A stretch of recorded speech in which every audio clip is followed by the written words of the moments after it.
Ako si Josito Diaz, taga rito sa Barangay San Isidro, Baybay City, Leyte. Ako po ay isang vegetable farmer.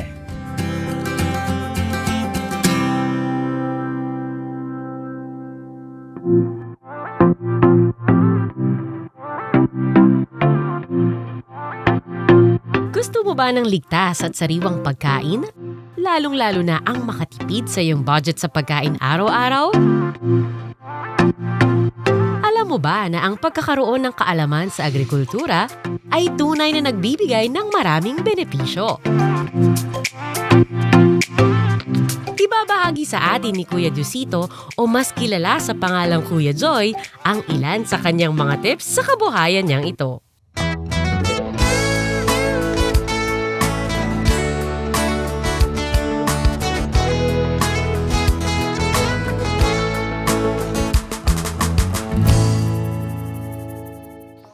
Okay, magandang araw po sa ating lahat. So, ngayon po ituturo ko po sa inyo kung paano magtanim ng hybrid na papaya. Kailangan po natin meron po tayong soil media o soil medium na pagtamnan po natin ng buto ng ating papaya. So, ang ating soil media ay mixture po ng carbonized rice hull, compost o kaya vermicast, at garden soil po. So, dapat sa mixture po natin, nandyan po yung tatlong klase po ng lupa para mas sigurado po natin na healthy po ang ating pagtubo po ng ating buto o punla.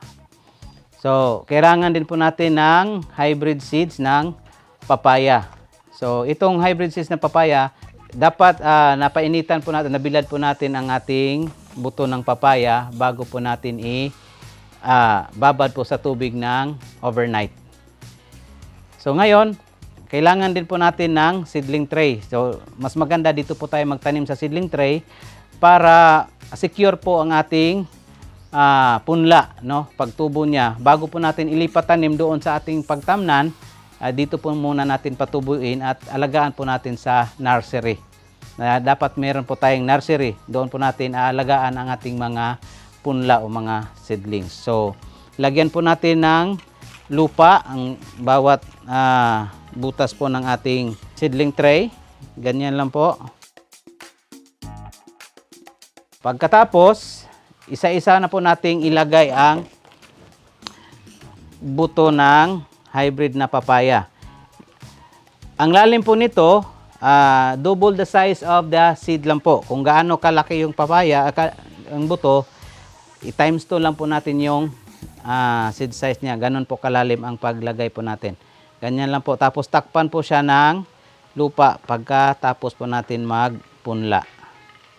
So, ganun lang po. Antayin lang po natin. Mga 1 week, tutubo na po yung pinunla po natin na buto ng papaya.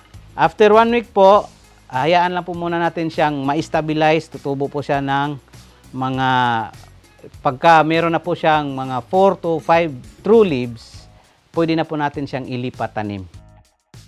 Alagaan lang po natin yung ating seedlings no dito. Make sure lang po na moist po ang ating lupa, hindi po siya dry, hindi rin po sobrang basa para hindi naman po sira po yung ating punla. Pagka sobrang basa po, maraming tubig, nasisira po yung ating punla. Ang gustong-gusto po ng papaya na uri ng lupa ay yung sandy loam o kaya mabuhaghag, no? Para yung root penetration po niya is maganda po ang root penetration po ng ating halaman na papaya. Ang papaya ay napakadaling alagaan, hindi siya masyadong alagain. Ang kailangan lang po natin dito is malagyan lagi siya ng pataba, lalo na kapag malapit na pong magbunga, kailangan po natin lagyan ng pataba ang ating halaman na papaya para mas marami ang bungang mailabas po niya, mas marami po tayong aanihin. Pwede po tayong gumamit ng synthetic fertilizer, pwede rin po tayong gumamit ng organic fertilizer. So, ang kaibahan po noon, ang synthetic fertilizer ay available na po sa market at mabilis po ang pagbigay niya ng sustansya doon sa ating halaman. Ang organic naman po, meron po tayong mga ginagawa lang dito sa farm. Pwede po tayong yung mga nabubulok po natin na mga crop residue o kaya yung mga damo, pwede po natin pabulukin. Yun po yung ilalagay po natin doon sa puno ng ating halaman. So, ang kaibahan lang po, yung organic po kasi natin na fertilizer ay medyo kakaunti ang nutrients na maibigay. Pero, long lasting naman po. Kumbaga, slow release po ang pagbibigay niya ng nutrients doon po sa ating halaman.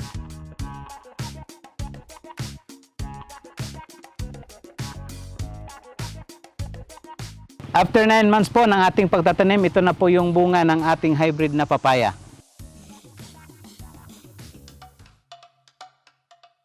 Para sa mga nais magsimula ng kanilang sariling vegetable farm, narito ang ilan sa mga pangunahing kailangan.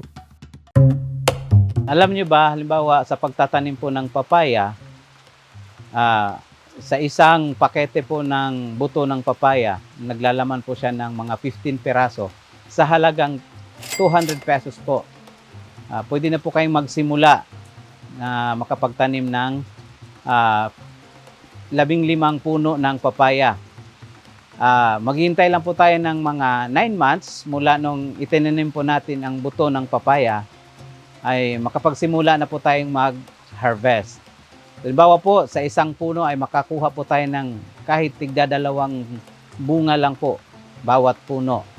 So, meron po tayong 30 piraso na bunga ng papaya. Kung ang isang bunga ng papaya ay titimbang ng 1 kilo, halimbawa 1 kilo lang po, i-multiply po natin sa farm gate price na 25 pesos po per kilo.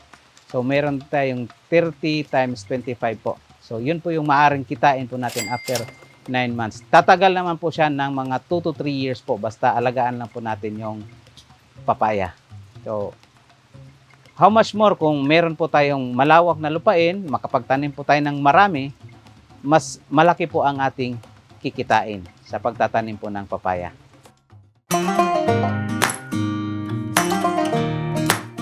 So, ito po yung lupain po namin. Makikita po natin dito, ang sukat po nito ay halos nasa 1 hektarya po ang sukat ng ating lupain. Makikita po natin dito, may tanim po kaming mga gulay tulad ng papaya, mayroong kamatis po doon, ampalaya. Dito may palay. Dito naman po sa kabila, nakapalibot po sa bahay namin yung kalamansi, mayroong papaya. At dito naman po sa banda rito ay mayroon po tayong mga saging, mayroon pong naka-intercrop din po na mga langka, yung tinatawag po natin na the sweetest langka in the world. Minaximize po natin yung lupa para mapakinabangan po natin, wala pong maiiwang bakante po. Maganda ang mga gulay. Safe, fresh at mura ang mga produkto nila Kuya Joy. Kaya naman kalaunan ay naging mas maunlad ito at marami pa siyang natulungan. Nakikita ko po na talagang pagka sineryoso po natin yung pagtatanim, meron po talagang pwedeng ikauunlad ng ating pamumuhay. No, hindi lang sabihin natin na magsasaka lang yan. Kapag itinodo po natin yung ating kakayanan, kasama na rin po yung pananalangin po natin sa Panginoon na samahan sa ating paghahanap buhay, ay talagang uunlad po sa pamamagitan po ng pagtatanim. Nagsimula po akong magtanim noong way back 2012 po. Dati kasi yung trabaho ko as extensionist or agronomist, nagtuturo po kami sa mga farmers ng pagtatanim ng gulay, kahit ng palay. An extensionist, also known as agricultural extension worker or agronomist, is a professional who provides education, training and support to farmers and agricultural communities. In terms po sa agriculture sector, napaka lawak po o napakalaki po ng potential po niya, no? Yung iba kasi minamaliit o nilulook down po yung pag-agriculture kasi ang sabi nila, ano lang yan, tanim-tanim lang yan. Pero kung titingnan po talaga natin yung agriculture, halos lahat ng pangangailangan po natin, dyan po natin kinukuha sa araw-araw. Gulay, yung kahit karne, di ba? Dyan po sa agriculture nagmumula, gatas. So So halos lahat ng produkto na ginagamit natin araw-araw ay nasa agriculture po. Dahil sa sipag at tiyaga ni Kuya Joy, sunod-sunod ang mga biyayang dumating sa kanilang buhay. Simula noong nagtatanim na lang po ako, doon po medyo nagsimula yung pagbabago. Unti-unti pong nakapagpatayo po ng bahay. Nakabili na po ako ng brand new na po talaga siya na kotse na kahit maliit po pero at least talagang ano na siya. Brand new na po siya. Sa pamagitan po ng pagtatanim din po. Pangangailangan po sa aming pamamahay, natutustusan po mula sa kinikita po sa pagtatanim. Sa pagtatanim po, talagang meron po tayong mga struggle na madadaanan. Hindi po kasi smooth sailing po lahat. No? Hindi natin pwedeng isipin na kapag nagtatanim tayo, ay ganun-ganun na lang, kikita tayo kaagad. Unang-una po nakalaban natin yung panahon. Pangalawa, yung kaalaman po natin. Una, sa lupa, paano po natin i-condition po yung lupa na para makapag-produce po tayo ng masaganang ani. May mga pagsubok din sa pagtatanim tulad ng masamang panahon at mga peste. Struggle po yung pagbenta ng produkto kasi ikaw pa yung maghahanap ng buyer. Tapos kung may buyer na makikita, hindi ka agad babayaran. O kapag tumama yung masamang panahon, talagang masisira yung ating pananim. Pangatlo, yung kalaban po natin na peste, paano po natin i-manage na hindi naman siya hazardous, lalo na yung pinuproduce po natin is pagkain. No, hindi nakasisira sa atin mismo, sa sarili, at saka sa ating mga bumibili po sa atin mga produkto. Mas lalong nakilala ang kanilang produkto sa pamamagitan ng social media. Ngayon, uso na po yung online selling. Yun po, malaking tulong po yan. Pinopost ko lang po sa Facebook or sa social media. Ayun, marami na pong naghahanap, bumibili sa mga produkto po namin. Tips ko lang po para sa mga magbenta, lagyan po natin ng yung tinatawag po natin na feature, advantage, and benefits po sa produkto po natin para yun po yung hahanap-hanapin. Kumbaga, bakit siya bibili sa'yo, hindi sa iba. Doon po sa sinasabi kong feature, advantage, and benefits, halimbawa, dito po sa produkto ko po is gumagamit po ako ng tinatawag na natural farming technique. O kumbaga, hindi po ako gumagamit ng mga pestisidyo na chemicals. Natutunan ko po yung paggamit po ng tinatawag natin na integrated pest management. Kumbaga, kung ano po yung pwede nating available resources na kayang i-apply po natin para hindi tayo gagamit ng chemicals. Isa po yan sa advantage natin. Masabi natin na safe yung pinoproduce po natin na pagkain. Ano po ang inyong payo sa mga nais magsimula ng ganitong hanap buhay? Sa mga gusto pong sumubok na magtanim, lalo na po yung may mga malawak na lupain, unang-una po yung gagawin is talagang mag-aral po muna kahit basic lang po sa pagtatanim. Kasi kung kulang tayo sa basic na kaalaman sa pagtatanim, baka sa unang subok pa lang, nag-failure ka na, hindi ka na tutuloy. Kumbaga, one step at a time. No? Then, yung mga medyo hindi malawak yung lupain, meron po tayong tinatawag na mga technology na appropriate po.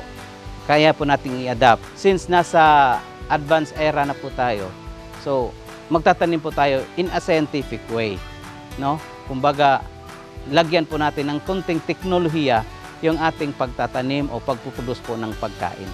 Halimbawa, yung tinatawag natin na urban gardening or container gardening, na pwede po natin i-adapt doon po sa ating palibot na kaya po nating magtanim kahit wala po tayong sapat na lupain. Yung Gulayan sa Bakuran po, napakalaking tulong po yan na programa na inilunsad po ng pamamahala sa loob ng Iglesia ni Cristo, ang kapatid na Eduardo Manalo po. Sapagkat kapag meron po tayong sariling tanim doon sa bakuran po natin, masasabi po natin na may security na yung pagkain po natin. Kumbaga, yung sinasabi namin sa agriculture na from farm to table, meron na po kayong sariling pagkain. Nagsisikap sa pagtatanim si Kuya Joy. Ang Panginoong Diyos naman ang nagpapalago ng mga ito. Bilang Iglesia ni Cristo po, na maraming salamat po sa Panginoong Diyos at natamo po namin yung biyaya niya sa araw-araw, sa karunungang ibinigay niya at yung lakas na pinagkaloob ng Ama sa araw-araw, magamit po natin sa pamumuhay, higit sa lahat sa paglilingkod po natin sa Panginoong Diyos. Kaya habang tayo'y may lakas at may buhay, gagamitin po natin sa paglilingkod po sa ating Panginoong Diyos. Sa patuloy na pagsunod ng buo niyang sambahayan sa Panginoong Diyos, patuloy naman silang umaani ng sagana at marami pang pagtatagumpay.